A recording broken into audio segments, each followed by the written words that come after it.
सत श्री अकाल जी। आज का जो विषय है वो है क्रिमिनल ट्राइब्स एक्ट 1871।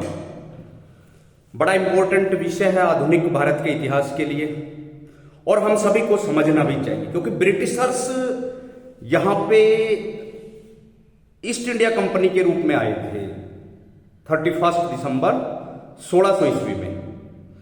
उसके बाद धीरे धीरे वो यहाँ पे एक्सपेरिमेंट करते रहे, प्लासी की लड़ाई लड़ी, जीती, सिराजुद्दौला को हराया। बक्सर की लड़ाई लड़ी, 1764 में सिराजुद्दौला को हराया। फिर वायसराय सिस्टम शुरू किया, गवर्नर से गवर्नर जनरल, वायसराय, और इस प्रकार 1765 में यहां पर दीवानी के अधिकार स्थापित किए और बंगाल, बिहार और उड़ीसा में सिविल राइट्स उन्होंने लिए, वहां के नवाबों की शक्तियां छीन ली। तो उन्होंने अलग अलग एक्ट पास किए, जैसे 1773 में आप देखो रेगुलेटिंग एक्ट, 1813 में चार्टर एक्ट, 1833 में एक्ट पास किया, 1835 में मैकाले माइन्यूट पास किया। इसी तरह एक विद्रोह हुआ फिर उनकी आर्थिक नीतियों के खिलाफ, उनकी सामाजिक नीतियों के खिलाफ, उनकी सांस्कृतिक नीतियों के खिलाफ, उनकी धार्मिक नीतियों के खिलाफ, उनकी पॉलिटिकल नीतियों के खिलाफ, चाहे वो डॉक्ट्रिन ऑफ लैप्स है, चाहे वो सब्सिडरी अलायंस है, या रिंग फेंस की नीति है, या उनका थोड़ा बहुत जो एक ड्रेन ऑफ वेल्थ का नाम आता है, जिसको दादा भाई नौरोजी ने बताया, आरसी दत्त ने बताया अपनी किताब इंडिया टुडे में। तो इस प्रकार उन्होंने एक बहुत खतरनाक एक्ट पास किया जिसकी आज हम बात कर रहे हैं। वो एक्ट है 1871 का क्रिमिनल ट्राइब्स एक्ट, और ये बहुत खतरनाक एक्ट था, बहुत ही खतरनाक एक्ट था। इसने एक इतना घटिया एडमिनिस्ट्रेशन सेटअप दिया जिससे भारत की जातियां, जिनमें जयराम मेसा जातियां थी, ज्यादातर ट्राइब्स थी, इसके अलावा दूसरी जातियां थी, चाहे वो जाट है, यादव है, अहीर है, गुज्जर है, पटेल है, भंगी है, वाल्मीकि है, चमार है, तो सैकड़ों की संख्या में जातियां थी जिनको इन्होंने डिक्लेयर कर दिया क्रिमिनल, ब्रिटिश गवर्नमेंट ने। क्योंकि ब्रिटिश जो स्टेट था वो बुनियादी तौर पर, डियर स्टूडेंट्स, वो एक पुलिस स्टेट था, वो एक मिलिट्री स्टेट था। तो ये एक्ट पास किया, छोटा सा एक्ट है, इसकी 13 धाराएं थी, केवल इसकी 13 धाराएं थी, जिनको मैं आपको समझाने की कोशिश करूंगा कि ब्रिटिशर्स कैसे हमारे को बैकवर्ड रखने का काम करते थे, कैसे उन्होंने व्हाइट मैन बर्डन की थ्योरी यहां पे एस्टेब्लिश करी, कैसे उन्होंने यूं कहा जाए कि इंपीरियलिस्ट हिस्टोरियोग्राफी लिखकर, साम्राज्यवादी इतिहास लिखकर, मैकाले का माइन्यूट लागू कर भारत में भारत के ट्रेडिशंस को, भारत की कल्चर को, भारत के सभ्याचार को खत्म करने का काम किया। तो बड़ी जालिम सरकार मैं मानता हूं क्रिमिनल ट्राइब्स एक्ट के मामले में। और एक बड़ी इंपॉर्टेंट बात है कि क्रिमिनल ट्राइब्स एक्ट का विरोध उस टाइम ना उदारवादी नेताओं ने किया, ना उस टाइम के जो गर्मपंथी नेता थे उन्होंने किया। तो इस चीज को आपको समझना पड़ेगा कि ब्रिटिशर्स ने जो ये क्रिमिनल ट्राइब्स एक्ट, जिसका नेचर बड़ा एक्सप्लॉइटेटिव थी, बड़ा स्प्रेस्ड था, बड़ा एक तरह से डिप्रेशन वाला इसका वो था।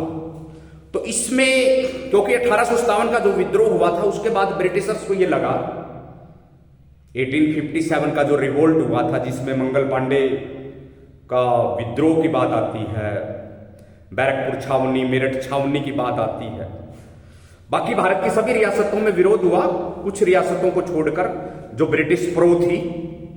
तो ब्रिटिशर्स को एक लॉन्चिंग पैड चाहिए था, लॉन्चिंग पैड। तो ये 1871 का एक एक्ट है।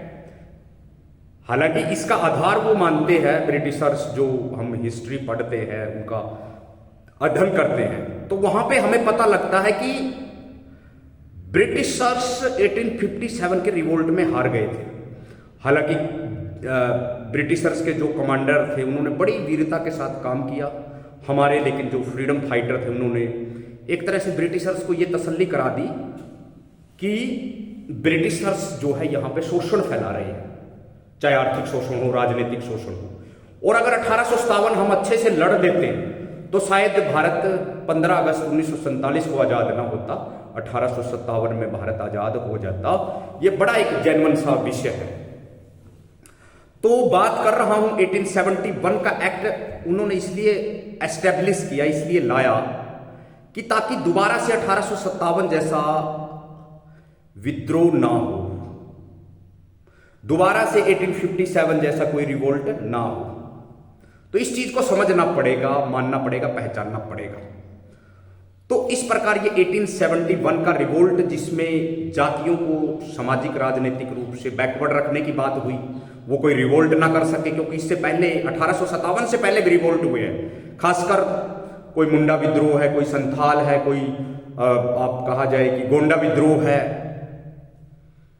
ट्राइबल्स के विद्रोह हुए, जयराम पेशा जातियां जिनकी बात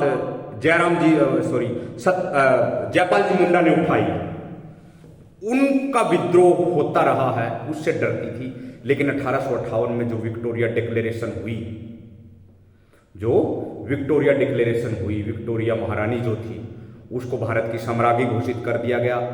हालांकि कहने को उसने ये घोषणा की कि हम भारत की किसी भी कल्चरल या सामाजिक एस्पेक्ट में कोई किसी भी तरह की इंटरफेरेंस नहीं करेंगे, उनको डिस्टर्ब नहीं करेंगे। लेकिन मुख्य रूप से बुनियादी तौर पर एक चीज हमें माननी पड़ेगी, वो करते रहे हैं। उन्होंने भारत में अपनी इंपीरियलिस्ट थ्योरी फैलाई, उन्होंने भारत में अपनी हेजेमोनी फैलाई, उन्होंने भारत में यहां अपने कलेक्टर नियुक्त किए, अपना पुलिस स्टेट डेवलप किया। तो इस प्रकार भारत को उनका पूरे का पूरा जो प्रपंच था वो गुलाम बनाने का था। और उसी क्रम में 1871 का tribes act, criminal tribes act, जिसने ट्राइब्स की और अन्य कई जातियां जो मैंने पहले बताई आपको, उनकी फ्रीडम को खत्म कर दिया। उनके पास अब जल, जंगल और जमीन का अधिकार नहीं रहा। तो ये सीटीए कानून जो है बड़ा महत्वपूर्ण है, समझना चाहिए। इसने गुलाम बनाया और इसकी गुलामी की जड़ें अवशेष आज भी हमारे सीआरपीसी, आईपीसी, कॉन्ट्रैक्ट लॉ वगैरह में पड़े हुए, अगर हम ध्यान से उसको पढ़े तो। हालांकि कुल मिलाकर देखा जाए कि जितने भारत के लॉ है उन पे ब्रिटिशर्स की छाप है। इवन हमारा कॉन्स्टिट्यूशन भी है, उसमें भी 1935 के एक्ट का ज्यादातर हिस्सा लिया गया है। तो मैं वन बाय वन आपको बताने की कोशिश करूंगा कि कौन कौन सी धाराएं थी इसकी। 1871 की कुल 13 धाराएं थी, 13 इसके यूं कहा जाए कि सेक्शन थे या इसके धाराएं थी। नंबर पहला जो है उसमें इसका ज्यूरिडिक्शन घोषित किया गया। सेक्शन 1 में इसका ज्यूरिडिक्शन बताया गया कि ये कहां कहां पे लागू होगा। जैसे उड़ीसा, पंजाब, अन्य ब्रिटिश शासित क्षेत्र थे जो,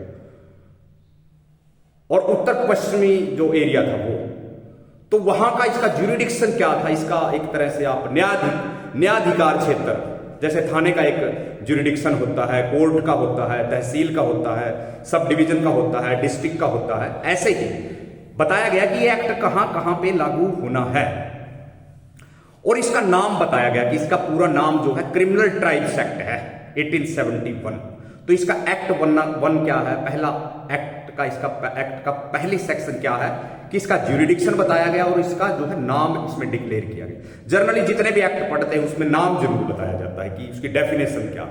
तो इसमें डिफाइन किया गया कि ये है क्या, इसका ज्यूरिडिक्शन क्या है, इसकी कौन कौन सी फीचर रहेंगी और किसको क्रिमिनल माना जाएगा। दूसरे में बताया गया कि जो स्थानीय शासन की रिपोर्ट को बहुत इंपॉर्टेंट दिया गया। इसमें जो लोकल गवर्नमेंट रिपोर्ट देते थे कि फला फला जातियां पिछले 5 सालों से किसी भी तरह की आपराधिक गतिविधियों में है, नॉन अवेलेबल क्राइम्स कर रहे हैं, उनको अपराधी घोषित कर दिया गया और उनके अपराध का नेचर भी बताया गया कि अपराध किस तरह का है, उसकी समय सीमा बताई गई और प्रभावित क्षेत्रों का एक तरह से एविडेंस दिया गया।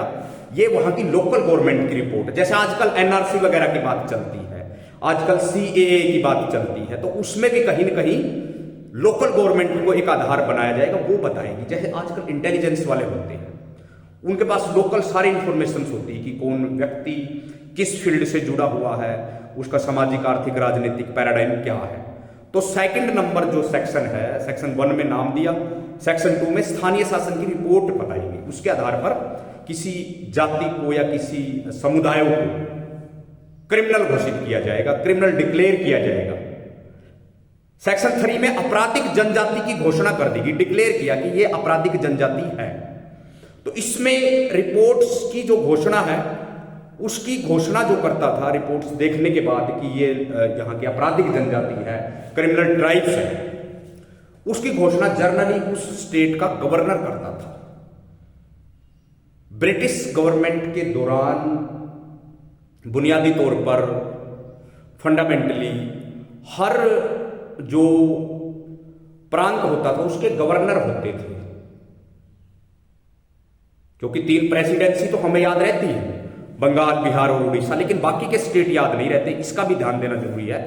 वहां गवर्नर होता था, कोई बड़ी रिपोर्ट्स होती थी, कोई गजट नोटिफिकेशन वगैरह होती थी, उसको गवर्नर करता था, और उसके बाद जितने प्रोविजंस होते थे वो सारे लागू हो जाते थे, जो प्रावधान होते थे। तो सेक्शन 3 में आपराधिक जनजाति की घोषणा की गई और जितने प्रोविजंस थे वो सब एप्लीकेबल हो गए।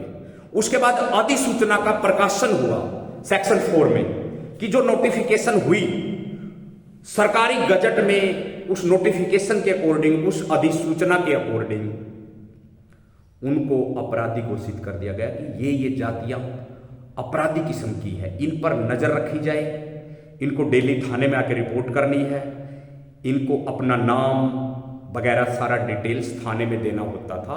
एक तरह से उनकी जो अधिसूचना का पब्लिकेशन सेक्शन 4 में। सेक्शन 5 में क्या है, फिर सदस्यता का रजिस्ट्रेशन हो जाता था, यानी जो जनजाति, और उसमें भी विशेष रूप से 18 साल से ऊपर के जो व्यक्ति हैं, देखो कितना खतरनाक ये एक्ट था, समझना पड़ेगा आपको, पहचानना पड़ेगा आपको कि ये बहुत खतरनाक एक्ट है, क्रिमिनल ट्राइब्स एक्ट। तो सेक्शन 5 में क्या है कि जो भी मेंबर किसी क्राइम्स में अकॉर्डिंग टू ब्रिटिशर्स रिपोर्ट जुड़ा होता था, लेकिन होना चाहिए वो 18 साल से ऊपर, उसका एक रजिस्टर तैयार किया उन्होंने, क्रिमिनल ट्राइब्स रजिस्टर, CTR कह सकते हो जिसको, जैसे NRC हो रहा था एक। तो उसमें उसका नाम, उसका पिता का नाम, उसकी एज कितनी है, उसका रेजिडेंस क्या है, वो कौन सा काम करता, ऑक्यूपेशन क्या है, और उसका UID, जो आजकल चलता है UID, यूनिक आइडेंटिफिकेशन नंबर, ये 6 चीजें उसमें होती थी। उसका नाम, पिता का नाम, उसकी एज, रेजिडेंस, उसका ऑक्यूपेशन, उसका UID, यूनिक आइडेंटिफिकेशन नंबर। जैसे हम फॉर्म वगैरह नहीं भरवाते हैं तो वो पूछते होते हैं कि कट कहां पे है, फेस पे है या कहां पे कट है, वो सब लिखा जाता। तो सेक्शन 5 में ये था कि उसकी सदस्यता का रजिस्ट्रेशन हो जाता था, एक पूरे का पूरा यूं कहा जाए कि रजिस्टर तैयार हो गया। तो ये बड़ा खतरनाक एक तरह से क्रिमिनल राज स्थापित करने का विचार था, और ये ब्रिटिश गवर्नमेंट का एक तरह से डिवाइड एंड रूल की पॉलिसी का पहला रिहर्सल है। उसके बाद ये जैसे रियासतों के साथ थोड़ा थोड़ा पहले इनका इंटरेक्शन हो गया था, उसके बाद ये 1858 के बाद बड़ा खतरनाक और बड़ा जहरीला नीतियां ब्रिटिश गवर्नमेंट ने तैयार की है, इस चीज को मानना पड़ेगा हमें। उसके बाद अगर देखा जाए कि सेक्शन 6 में रजिस्टर का रखाव, कीपिंग ऑफ द रजिस्टर, जो रजिस्टर तैयार किया क्रिमिनल ट्राइब्स रजिस्टर CTR, उसको कहां रखना है, इस बात का ये इसमें जो सेक्शन में हमें पता लगता है। तो उसका जो है रजिस्टर लोकल पुलिस स्टेशन में होता था। जैसे आजकल लोकल पुलिस स्टेशन नहीं होता जहां एक SHO बैठता है, सब इंस्पेक्टर होते हैं, कुछ कांस्टेबल, तो उसको इसको रखना होता था, उसको अपडेट रखना होता था। और अगर कोई उच्च अधिकारी यानी डिस्ट्रिक्ट कलेक्टर या कोई यूं कहा जाए कि लेफ्टिनेंट गवर्नर या गवर्नर उस रजिस्टर को मंगाता है, या उनको लगता है कि कहीं पे कोई मतलब संदेह है, तो निश्चित रूप से उसको उसकी फोटोकॉपी वहां पे भेजनी होती थी। तो इस प्रकार सेक्शन 6 में क्या है कि लोकल जो पुलिस स्टेशन है वो उस रजिस्टर को रखता था, जो NTR होता था, CTR होता था, क्रिमिनल ट्राइब्स रजिस्टर होता था। उसके बाद सेक्शन 7 में क्या है कि रजिस्टर में नाम जोड़ने या हटाने का पूरा प्रोसीजर दिया गया है, कि किसी का नाम गलती से जुड़ गया हो तो उसको सुधारने का काम लोकल मजिस्ट्रेट को एक रिक्वेस्ट देनी पड़ती थी, एक एप्लीकेशन देनी होती थी और अधिकारी फाइनल अथॉरिटी माना जाता था। उसके बाद इस रजिस्टर को अपडेट किया जाता था, इस रजिस्टर को तैयार किया जाता था और फिर उसमें जो है कोई अपडेशन होता था या किसी का नाम चढ़ाना है, हटाना है। प्रक्रिया बड़ी वो थी, प्रक्रिया बड़ी खतरनाक थी। आपने पता नहीं आपने पढ़ा होगा कि नहीं, during Warren Hastings Nand Kishore का मामला या बेगमों का मामला आपने पढ़ा होगा कि ब्रिटिशर्स जो हाईएस्ट कोर्ट था, जो सुप्रीम कोर्ट था, वो सर्वोच्च जो कोर्ट था वो कलकत्ता में था, क्या उसके हालात थे। जो जस्टिस थे उनको ऊपर भी यूं कहा जाए कि करप्शन के चार्जेज लगे थे और उस मामले को वारेन हेस्टिंग्स को भी झेलना पड़ा था और बाद में जो है बड़ा लंबा मामला चला। तो सेक्शन 7 मैंने बताया आपको 1 by 1, 1, 2, 3। सेक्शन 7 को दोबारा से एक बार मैं रिपीट कर देता हूं। सेक्शन 1 में जैसे उसका नाम रखा गया, उसका ज्यूरिडिक्शन, दूसरे में स्थानीय शासन की रिपोर्ट्स, तीसरे में आपराधिक जनजाति की घोषणा, चौथे सेक्शन में अधिसूचना का प्रकाशन, 5वें सेक्शन में उस सदस्यता का रजिस्ट्रेशन होता था और सेक्शन 6 में रजिस्टर का रख रखाव होता था। सेक्शन 7 में रजिस्टर में नाम जोड़ना, हटाना कि कौन सा नाम इंक्लूड करना, कौन सा डिलीट करना, उसकी पूरी प्रोसीजर इसमें था। उसके बाद सेक्शन नंबर जो 8 कहा जाए, सेक्शन नंबर 8, 7 सेक्शन मैंने बताए, 8वां जो सेक्शन है, सेक्शन 8 में सूचना देने की विधि थी कि सूचना क्या देनी पड़ती थी प्रत्येक व्यक्ति को जो क्रिमिनल ट्राइब्स घोषित हुआ, जो क्रिमिनल ट्राइब्स घोषित हुआ उसको क्या सूचना देनी थी। इस चीज को लेकर सेक्शन 8 में बात है। सेक्शन 8 में रजिस्टर में दर्ज जितने व्यक्ति होते थे उनको अपनी क्या सूचना देनी होती थी कि वो कहां पे रह रहा है, उसका निवास स्थान कौन सा, पहचान उसको बतानी होती थी कि मेरी ये पहचान है, ये मेरी मेन लोकेशन है। उसको अपनी बस्ती की सूचना देनी होती थी। ज्यादातर क्रिमिनल ट्राइब्स अपनी बस्तियों में रहते थे, सेटलमेंट्स में रहते थे, अपने गांवों में रहते थे या कुछ स्लम्स वगैरह भी थे, क्योंकि स्लम्स का जो कॉन्सेप्ट है वो भी ब्रिटिश गवर्नमेंट के दौरान ही आया। तो इस चीज को मानना पड़ेगा हमें। तो सेक्शन 8 में सूचना देने का मेथड था, सूचना देने का मोडस ऑपरेंडी जो भी सिस्टम था वो था। उसके बाद सेक्शन 9 में रजिस्टर से मुक्ति की शर्तें।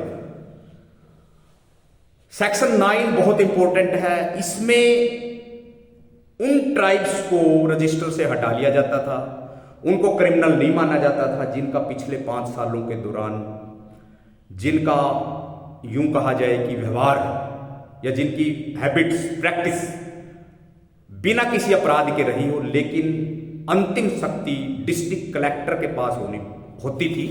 डिस्ट्रिक्ट कलेक्टर की पोस्ट ब्रिटिशर्स ने शुरू की थी, जिसको उस टाइम ICS बोला जाता था, इंडियन सिविल सर्वेंट।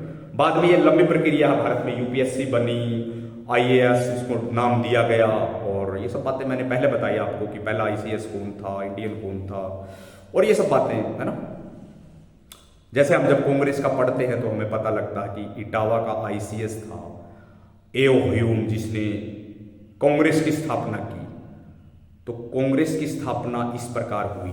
ये मैं वैसे ये क्रिमिनल ट्राइब्स एक्ट का पार्ट नहीं है, लेकिन सेक्शन 9 में ये बताया गया कि रजिस्टर से मुक्ति, छोटा सा एक्ट है लेकिन बड़ा खतरनाक है, बहुत ज्यादा खतरनाक पॉलिसीज पैदा करता है और लोगों के अंदर एक भय पैदा कर दिया और लोगों को एक तरह से मतलब महागुलाम बना दिया। शोषण की प्रक्रिया से गुजरना पड़ता था, लोगों के ऊपर डर बना रहता था, डाउट बना रहता था, उनके अंदर डिप्रेशन था, एंग्जाइटी थी। तो देखो इतने खतरनाक हम एडमिनिस्ट्रेशन के दौर से गुजरे हैं, तो इतिहास हमें इन सब चीज़ों के बारे में बताता है। अगर सेक्शन 10 की बात करें, मैंने 9 सेक्शन आपको बताए, 10 में बस्तीकरण व स्थानांतरण का प्रोसीजर कि उसकी सेटलमेंट क्या है और उसकी माइग्रेशन भी है तो क्या है। सरकार को यह पूरा अधिकार था, फंडामेंटल मतलब सरकार को यह राइट था कि किसी भी जाति को वो कहां बसाए, किस गांव में बसाए, और अगर उसको लगता था कि इस जाति को किसी दूसरे स्टेट में स्थानांतरण करना है, माइग्रेट करना है, ट्रांसफर करना, तो वो भी उसके पास पूरा उसका राइट था, उसको पावर्स देता है ये एक्ट। एक्ट क्या होता है कि वो पावर्स देता है ऑफिसर्स को, ब्यूरोक्रेसी को, और ब्यूरोक्रेसी उस पावर को पब्लिक के ऊपर यूज करती है। तो इस प्रकार स्टेट, इस पे मैंने एक लेक्चर भी बनाया था कि स्टेट कैसे लोगों को गुमराह करता है, कैसे उनको गुलाम बनाता है, और कैसे उनको अपनी नीतियां बनवाता है, और कैसे अपने एक बड़े ओबीडियंट सिटीजन उनको घोषित करता है। तो इन चीजों को आपको समझना पड़ेगा, इन चीजों को आपको पहचानना पड़ेगा। उसके बाद अगर हम बात करें कि जो सेक्शन 10 हमने कर लिया, सेक्शन 11 की बात करें, नाम हटाने का आदेश। सेक्शन 11 में अगर किसी ऑफिसर्स को लगता था या किसी सिटीजन को लगता था कि अगर गलत तरीके से कोई नाम चढ़ गया है तो उसको हटाने के आदेश के लिए जो उच्च अधिकारी है उसके विरुद्ध अपील की जा सकती थी, और अगर अपील सही पाई जाती तो निश्चित रूप से उसका नाम हटने का आदेश अथॉरिटी दे देती थी। तो इस प्रकार इसको समझना पड़ेगा, इसको पहचानना पड़ेगा, इसको मानना पड़ेगा। सेक्शन 12 में क्या है कि कमिश्नर जो होता था स्टेट का, स्टेट कमिश्नर ही होता, कमिश्नर होता था स्टेट का एक अपना, तो कमिश्नर भी, मैं ये नहीं कह रहा कि एक जैसे आजकल 2-3 जिलों का एक कमिश्नर बनाया जाता है, जैसे फाजिल्का है, फिरोजपुर है, मुक्तसर है, इनका कोई एक साझा कमिश्नर होगा जो फिरोजपुर में बैठता होगा, सपोज करो, लाइक दिस। ऐसा तो होते होते रहे होंगे, एक मतलब कमिश्नरी बना दी होगी, एक मंडल बना दिया होगा। वैसे ही एक कमिश्नर पूरे स्टेट का होता था। जैसे पंजाब का एक कमिश्नर था हेनरी लॉरेंस, जब पंजाब को अंडर किया, महाराजा रणजीत सिंह का शासन चला गया था और पंजाब के अंदर यूं कहा जाए कि कमिश्नरी एस्टेब्लिश हो गई थी। जॉन लॉरेंस भारत के एक गवर्नर रहे, उनके भाई थे हेनरी लॉरेंस। तो हेनरी लॉरेंस यहां का कमिश्नर बना था पंजाब का, जिसने यहां का कैनाल सिस्टम सेट किया, यहां इलेक्ट्रिसिटी पर काम शुरू करने की उसने कोशिश की। तो इस प्रकार हेनरी लॉरेंस ने पंजाब को जीतने में बहुत बड़ा योगदान उन्होंने लिया था। 1849 में Punjab became the dominion of Britishers. तो कमिश्नर की एक तरह की रिव्यू की पावर होती थी, वो समीक्षा कर सकता था। प्रांतीय कमिश्नर को किसी भी आदेश की समीक्षा करने का अधिकार था, और कोई अपील भी होती थी उसके ऊपर भी वो कोई न कोई, मतलब अगर उसको लगता है कि ये चीजें ऐसे हुई है तो वो काम करता था। आगे लास्ट सेक्शन में बता रहा हूं, सेक्शन 13, उसके बाद बात करेंगे कि इसके क्या कारण थे, क्या प्रभाव थे और इसने कैसे प्रभावित किया।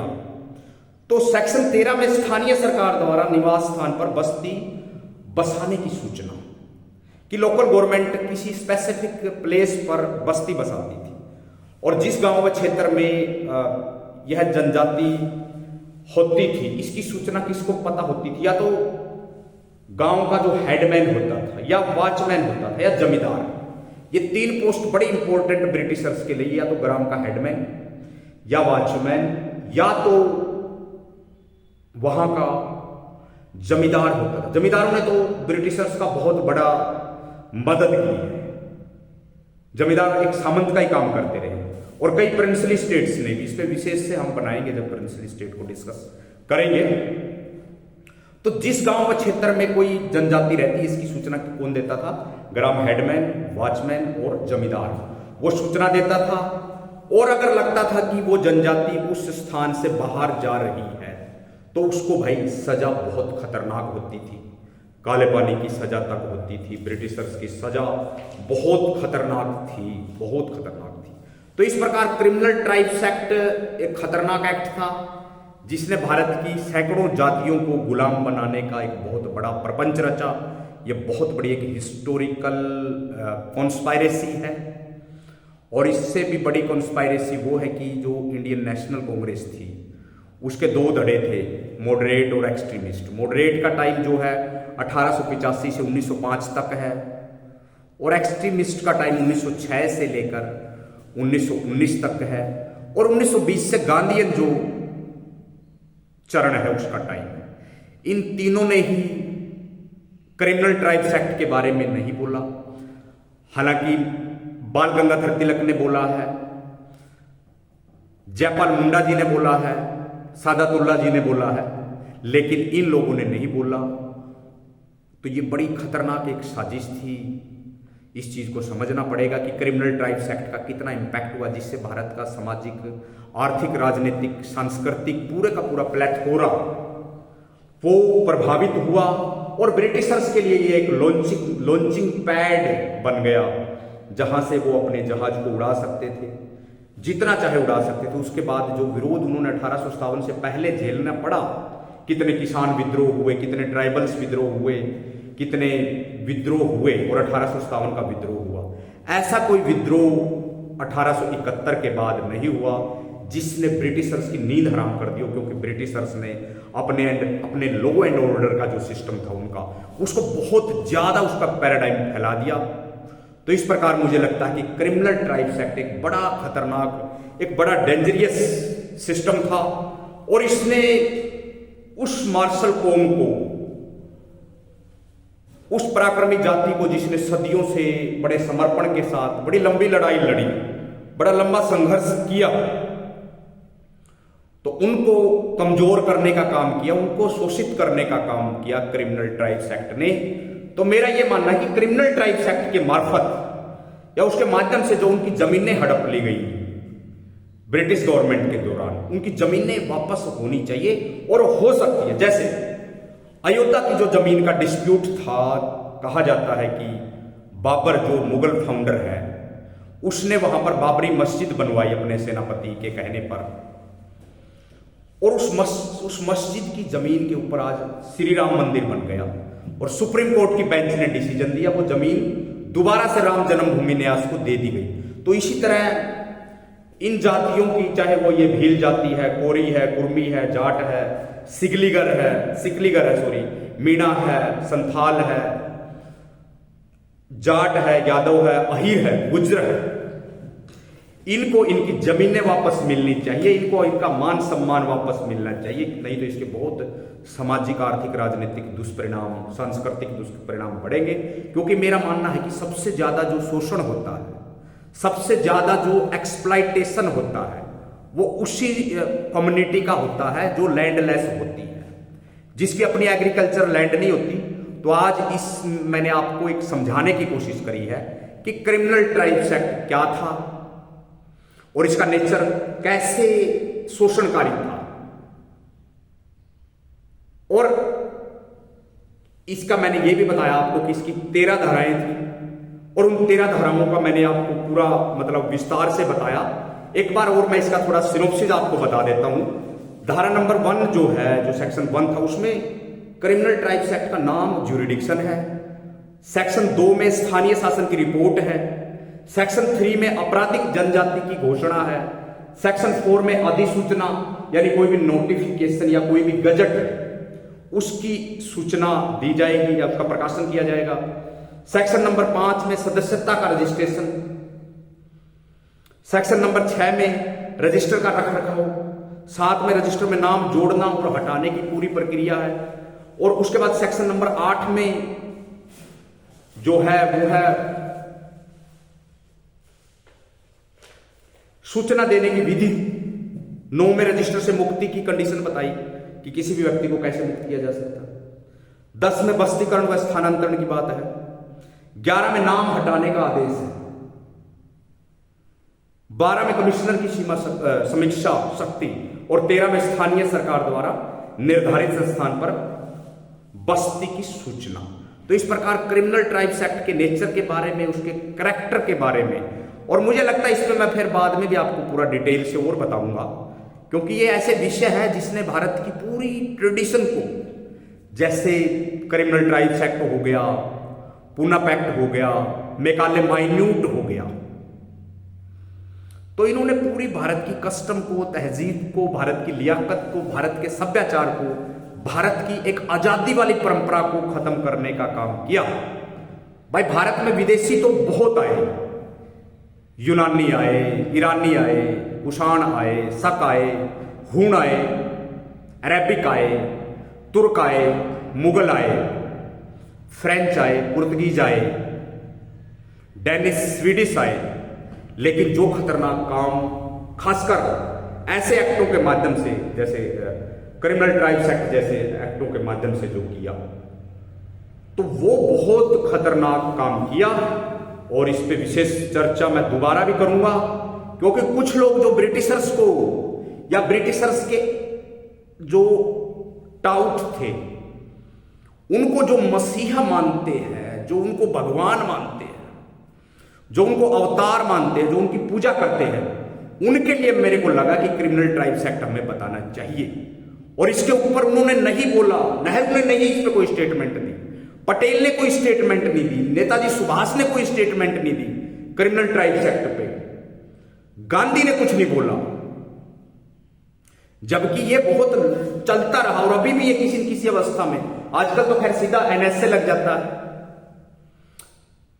तो एक व्यक्ति की क्या फ्रीडम होनी चाहिए, क्या उसके, अभी हमने पीछे 10 दिसंबर को अंतरराष्ट्रीय मानवाधिकार दिवस मनाया। पहले लीग ऑफ नेशन होता था, बाद में यूनाइटेड नेशन बना। हम 2 विश्व युद्ध भी देख चुके हैं। 1914 में पहला विश्व युद्ध हुआ, 1939 में दूसरा विश्व युद्ध हुआ। तो आर्थिक मंदी आई विश्व में, कई विचारधाराएं चली, साम्यवाद, समाजवाद, नाजीवाद, फांसीवाद। तो इतिहास हमें बड़ा हमें उत्तेजित करता है कि जहां जहां गैर बराबरी हुई है, जहां जहां पे तानाशाही हुई है, जहां जहां पे ना इंसाफी हुई है, चाहे वो सोशल हो, पॉलिटिकल हो, इकोनॉमिकल हो, कल्चरल हो, तो उस खतरनाक टीचिंग सिस्टम के बारे में इतिहास हमें जागरूक करता है। तो आप सभी से गुजारिश यही है कि आप प्लीज थोड़ा थोड़ा 1-2 पेज ही डेली पढ़ लो, चाहिए कोई न्यूज़पेपर पढ़ लो, कोई आर्टिकल्स पढ़ सकते हो, कोई एक्ट अगर आपके समझ में आ जाए वो आप स्टडी कर सकते हो, क्योंकि पढ़ने से आपकी बुनियाद बनेगी। आप सामाजिक, राजनीतिक, आर्थिक, सांस्कृतिक रूप से मजबूत होगे सिर्फ पढ़ने से। फिर एनालिसिस करो उस पर, फिर उस पर सोचो, विचार करो, फिर चीजें निकलती है, फिर समाधान आते हैं, फिर हमें पता लगता है कि किसी भी चीज के क्या कारण है, क्या उसके परिणाम है, और फिर उस चीज का आप प्रॉपर बुनियादी तौर पर उसको आप समझ सकते हो। तो आज का टाइम की थोड़ी सी लिमिटेशंस है, आज का मेरा शेड्यूल थोड़ा सा टाइट है, लेकिन उसके बावजूद भी मैंने आपको ये बताया कि क्रिमिनल ट्राइब्स एक्ट प्रत्येक भारतीय को पढ़ना चाहिए। क्रिमिनल ट्राइब्स एक्ट प्रत्येक मेंबर पार्लियामेंट को पढ़ना चाहिए। क्रिमिनल ट्राइब्स एक्ट भारत के प्रत्येक लॉयर को पढ़ना चाहिए, प्रत्येक बिजनेसमैन को पढ़ना चाहिए, प्रत्येक जो भी किसी जाति का नुमाइंदा है उसको हवाबाजी में काम नहीं करना चाहिए, नारेबाजी में काम नहीं करना चाहिए। पढ़ना आपको पड़ेगा, रिसर्च आपको करना पड़ेगा, आपको अध्ययन करना पड़ेगा, क्योंकि 21st सेंचुरी है, बड़े बदलाव आ रहे हैं, बड़ा चेंज आ रहा है। तो निश्चित रूप से आपको इन चीजों पे ध्यान देना पड़ेगा, चाहे आपका पॉलिटिकल सिस्टम है, कल्चरल है। प्रत्येक जज को पढ़ना चाहिए, जुडिशियल ऑफिसर को पढ़ना चाहिए क्रिमिनल ट्राइब्स एक्ट, इसके क्या इंपैक्ट है। और वो आजकल दिखाई देते हैं हमें, जितनी हम स्लम्स में जाते हैं, मेट्रो सिटीज में जाते हैं, तो ये सब, या हम आसपास हम देखते हैं कि वो लोग अपनी बस्ती बना के बैठे हुए गांव में, गांव के बाहर, तो ये उस क्रिमिनल ट्राइब्स एक्ट के ही एंगल है। उसी से प्रभावित लोग हैं जो हमें दिखाई देते, रोंगटे खड़े हो जाते हैं। सर्दियां चली जाती है, गर्मियां आ जाती है, उनके बच्चे रोडों पे ही पल जाते हैं, उन्हीं बस्तियों में, उन्हीं मोहल्लों में वो गुजरते रहते हैं। ना उनके पास प्रॉपर कोई हेल्थ की फैसिलिटी होती, ना पानी की, ना बिजली की, ना उनको शिक्षा, रोजगार, स्वास्थ्य की कोई सुविधा होती। तो India is the largest democracy, no doubt, we have written constitution, but हमें इतिहास के इतिहास के इन बहुत खतरनाक पहलुओं को भी जानना चाहिए। तभी एक हम सही भविष्य का निर्माण कर सकते हैं, तभी भारत एक दोबारा से फिर सोने की चिड़िया बन सकता है, तभी भारत विश्व गुरु बन सकता है, और चाहे तो भाई विटो पावर बन सकता है, और भारत एक डेवलप्ड कंट्री बन सकता है, जैसा कि मीडिया में विचार है 2047 तक। और आजकल भारत को कुछ लोग तीसरी सबसे बड़ी अर्थव्यवस्था भी कहते हैं, हालांकि बड़ा उसमें फर्क है, समझना पड़ेगा कि कैसे क्या है। सो आप सबने सुना, और जो आप हैं कुछ स्टूडेंट्स जो बड़े होनेस्ट वे में काम कर रहे हैं, तो निश्चित रूप से आप आ सकते हैं जब भी, है ना, आपको टाइम मिले। समझने से, पढ़ने से, चीज़ों पे डिस्कस करने से निश्चित रूप से भला होता है, सर्वदा भला होता है।